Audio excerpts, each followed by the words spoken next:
নারায়ণগঞ্জের সোনারগাঁয়ে হত্যা চেষ্টা মামলায় গ্রেপ্তার এক আসামিকে পুলিশের ওপর হামলা চালিয়ে ছিনিয়ে নেওয়ার ঘটনা ঘটেছে। ৪ সেপ্টেম্বর বৃহস্পতিবার দুপুরে উপজেলার বদ্দের বাজার খেয়ারঘাট এলাকায় এই ঘটনা ঘটে।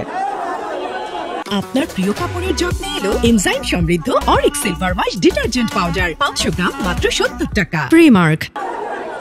পুলিশ ও স্থানীয় সূত্রে জানা যায়, সোনারগাঁ থানার পার্শ্ববর্তী কুমিল্লা জেলার মেঘনা থানার নলচর গ্রামের একটি হত্যা চেষ্টা মামলার এজার নামীয় আসামি মহসিন এবং যুবলীগ নেতা টিটুকে গ্রেপ্তারে অভিযান চালায় মেঘনা থানা পুলিশ। অভিযানের নেতৃত্ব দেন মেঘনা থানার ওসি আমিনুল ইসলাম। আরও ছিলেন এসআই জিয়াউর রহমান ও 2 পুলিশ সদস্য। এ সময় মহসিনকে গ্রেপ্তার করে নিয়ে যাওয়ার সময় তার সহযোগীরা হামলা চালিয়ে হাত কড়া সহ আসামিকে ছিনিয়ে নিয়ে যায়।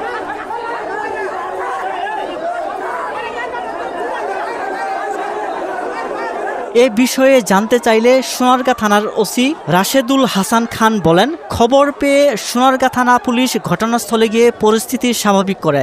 এ ঘটনায় মেঘনা থানা পুলিশ লিখিত অভিযোগ দিলে আইনানুগ ব্যবস্থা গ্রহণ করা হবে।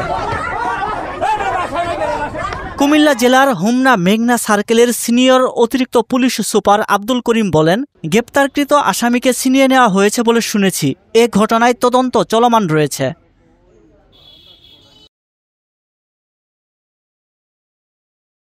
আপনার প্রিয় কাপড়ের যত্নে এলো এনজাইম সমৃদ্ধ Arik silver wash detergent powder 500 গ্রাম মাত্র 70 টাকা।